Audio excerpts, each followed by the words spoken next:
Hello बच्चों, सभी को जय मां सरस्वती।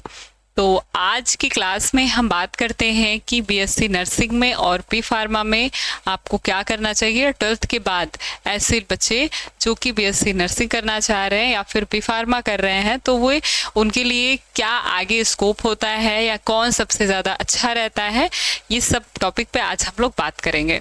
ठीक है, तो पहले हम जान लेते हैं बी फार्मा के बारे में कि इसको कौन कौन से लोग फॉर्म फिल कर सकते हैं बी फार्मा का एंट्रेंस, या फिर इसके लिए क्या एलिजिबिलिटी होती है। तो आपके पास आपने 12th का एग्ज़ाम इस बार दिया हो या फिर इसके पहले दिया हो, कब 12th का एग्ज़ाम पास किया हो, जिसमें आपके पास फिजिक्स, केमिस्ट्री, बायोलॉजी या फिर मैथमेटिक्स हो। तो जो मैथ वाला बच्चा है वो भी और जो बायो के बच्चे हैं वो भी, दोनों ही बी फार्मा में जा सकते हैं, बशर्ते आपका 12th में 50 से 55% एग्ज़ाम में नंबर होना चाहिए।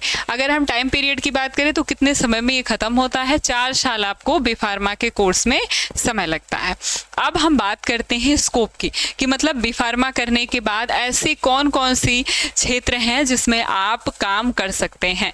तो इसमें फार्मासिस्ट की जॉब होती है, मेन जॉब यही फार्मासिस्ट की जॉब है, या फिर मेडिकल राइटर की जॉब है। ये सारी गवर्नमेंट जॉब है जिनके थ्रू आप एग्ज़ाम दे करके आप इस पद पर बन सकते हैं। ड्रग इंस्पेक्टर होता है, हेल्थ इंस्पेक्टर भी होते हैं, तो ये भी एग्ज़ाम के थ्रू ही आपको बनना है। क्लिनिकल रिसर्च की वैकेंसी निकलती है, रिसर्च एंड डेवलपमेंट सीटर की वैकेंसी निकलती है, या फिर लैब जॉब है, लेबोरेटरी की जॉब है। ठीक है, ये सारे जॉब जो हैं ये सारे गवर्नमेंट जॉब हैं, और अगर आपने बी फार्मा किया है तो जब इसकी वैकेंसी निकलती है तो आप आराम से फिल कर सकते हैं, और थोड़ा सा अगर आप अच्छा मेहनत करते हैं तो आपका इसमें सिलेक्शन हो सकता है। ठीक, अब अगर हम प्राइवेट चीज़ों में देखें कि बी फार्मा करें तो इसमें प्राइवेट हम क्या क्या कर सकते हैं। तो इसमें आप मेडिकल स्टोर पे काम कर सकते हैं, या आप अपना मेडिकल स्टोर मतलब बना सकते हैं। ठीक है, आप मेडिकल स्टोर का लाइसेंस ले सकते हैं। मैन्युफैक्चरिंग कंपनियों में जहाँ दवाइयाँ बनती है, बेसिकली ये दवाइयों से रिलेटेड होता है, तो दवाइयों के बारे में पढ़ना होता है। जहाँ दवाइयाँ बनती है मैन्युफैक्चरिंग कंपनी, उसमें आप काम कर सकते हैं। रिसर्च एंड डेवलपमेंट कंपनी, ठीक है, दवाइयों की रिसर्च एंड डेवलपमेंट कंपनी में आप काम कर सकते हैं, या फिर मेरे यहाँ मार्केटिंग कंपनियां भी होती हैं जिसमें आप बी फार्मा के थ्रू काम कर सकते हैं। ठीक है, तो ये तो हो गया आपके पास बी फार्मा के बारे में। अब अगर हम देखें बीएससी नर्सिंग में, बीएससी नर्सिंग की भी क्या एलिजिबिलिटी होनी चाहिए, तो ये भी 12th पास होना चाहिए, लेकिन इसमें मैथ के बच्चे नहीं आ सकते हैं। ठीक है, मैथ के नहीं आ सकते हैं, ये केवल बायो स्ट्रीम जिन्होंने 12th में लिया है, केवल बीएससी नर्सिंग वही लोग कर सकते हैं, और बात वही है 50 से 55% अंक आपके 12th में होने चाहिए। ठीक, अगर हम इसके कार्य क्षेत्र के बारे में देखें, स्कोप में देखें, तो कुछ बीएससी नर्सिंग मुख्यतः नर्सिंग की जॉब या नर्स की जॉब कह सकते हैं होती है, लड़का या लड़की दोनों कर सकते हैं।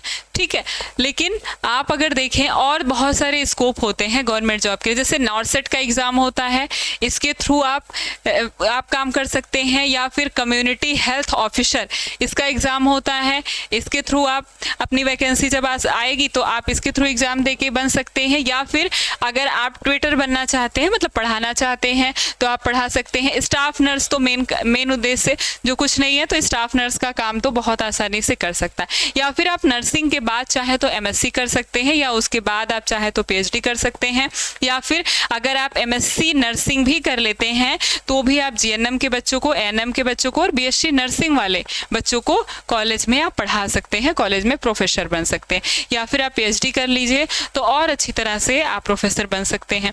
ठीक है, तो ये होता है आपके पास जो भी गवर्नमेंट सेक्टर है। आप कॉलेज प्राइवेट गवर्नमेंट दोनों हो सकता है, जिस तरीके से आपकी तैयारी होगी उसी तरीके से आप एग्ज़ाम दे सकते हैं। और आप फॉरेन में भी जाने की चांसेस रहते हैं, या अगर आपकी इंग्लिश अच्छी है तो आप फॉरेन में भी जा सकते हैं, वहाँ अच्छी इनकम मतलब अच्छी सैलरी आपको मिलती है। जैसे कि एग्ज़ाम होता है national council insurance examination for registration nurses के थ्रू। ठीक है, इसके आइलेट्स का एग्ज़ाम होता है और एक होता है कैलेबन का एग्ज़ाम।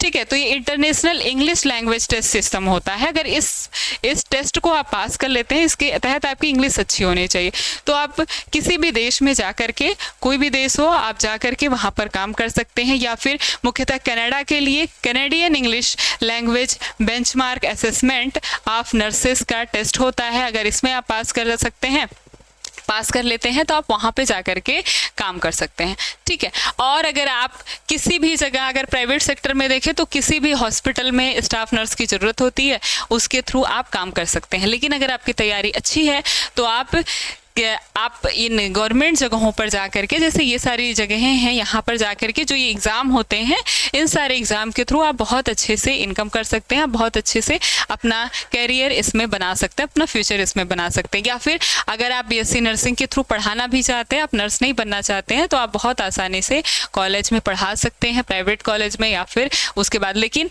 आप 4 साल नर्सिंग करेंगे, उसके बाद आपको 2 साल MSc नर्सिंग करना पड़ेगा।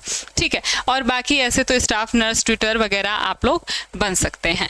ठीक, तो ये आप देखते हैं कि जो बीएससी नर्सिंग है इसमें स्कोप थोड़ा सा ज़्यादा है, या फिर गवर्नमेंट जॉब में आप देखते हैं फॉरेन जाने का भी, वैसे दोनों में जा सकते हैं, लेकिन कुछ चीज़ें हैं जो यहाँ पर थोड़ा सा ज़्यादा है, जैसे कि आप पढ़ा भी सकते हैं इसमें, और आप कुछ नहीं है तो स्टाफ नर्स आप बन सकते हैं, या फिर नॉर्सेट का एग्ज़ाम दे दिया आपने तो बहुत अच्छी बात है, कम्युनिटी हेल्थ ऑफिसर बन सकते हैं। उसी तरह से दोनों ही अपनी अपनी जगह पे आपकी कैपेसिटी के हिसाब से दोनों ही अच्छे हैं। अब ये आपकी चॉइस है कि आप क्या चूज़ करते हैं। वैसे बीएससी नर्सिंग बी फार्मा से ज़्यादा बेहतर माना जाता है, ज़्यादा अच्छा है, क्योंकि इसमें स्कोप थोड़ा सा ज़्यादा होता है। या फिर आप देखें तो कई क्षेत्र में अगर आपको सिर्फ स्टाफ नर्स नहीं बनना है तो आप आसानी से पढ़ा सकते हैं, या आपको बायो स्ट्रीम से मतलब नर्सिंग में पढ़ाना है तो एएनएम जीएनएम हो गया, कहीं ना कहीं आपका सिलेक्शन अच्छे से हो जाता है। और थोड़ी सी आपकी अच्छी सी तैयारी है तो आप कम्युनिटी हेल्थ ऑफिसर वगैरह या नॉर्सेट का एग्ज़ाम आपने क्लियर कर लिया तो उसके थ्रू आपको अच्छी जॉब मिल सकती है। या फिर अगर आप फॉरेन जाना चाहते हैं तो ये सारे उसके लिए आपको इंग्लिश बहुत अच्छी होनी चाहिए आपकी, और इंग्लिश की जब बेहतर तैयारी करेंगे आप तो उसके थ्रू आप फॉरेन में भी जा सकते हैं। चीज़ें वही रहती हैं, बस आपकी इंग्लिश बहुत अच्छी होनी चाहिए। ठीक है, तो ये सारी हैं आपके पास। तो बी फार्मा में भी आपको अपना स्कोप पता है, ये सब भी हैं, अच्छी पोस्ट है, ड्रग इंस्पेक्टर की या फिर हेल्थ इंस्पेक्टर की, क्लिनिकल रिसर्च की पोस्ट है, फार्मासिस्ट हो गया। ठीक है, इन सब की पोस्ट निकलती रहती हैं, और कुछ नहीं तो मेडिकल स्टोर है आपके पास, और वगैरह प्राइवेट गवर्नमेंट सारी कंपनियां हैं जिसमें आपको आसानी से, मतलब ठीक ठाक अगर है, मेहनत किया है आपने तो आपको जॉब मिल जाएगी। ठीक है, तो चलिए, तो आप अपनी समझ से अपने जो भी आपको अच्छा लगता है, अगर आपको फार्मासिस्ट ही बनना है तो आप बी फार्मा चूज कर सकते हैं, या आपको नर्स बनना है, पढ़ाना है बीएससी नर्सिंग करके तो आप आसानी से ये सारे काम कर सकते हैं। फॉरेन जाना है, जैसी भी आपकी इच्छा है उस हिसाब से आप कर सकते हैं, लेकिन बीएससी नर्सिंग में थोड़ा सा स्कोप ज़्यादा होता है, ऐसा प्राय देखा जाता है। ठीक है, तो चलिए फिर मिलते हैं अपनी अगली वीडियो में, तब तक के लिए आप सभी को बहुत बहुत धन्यवाद।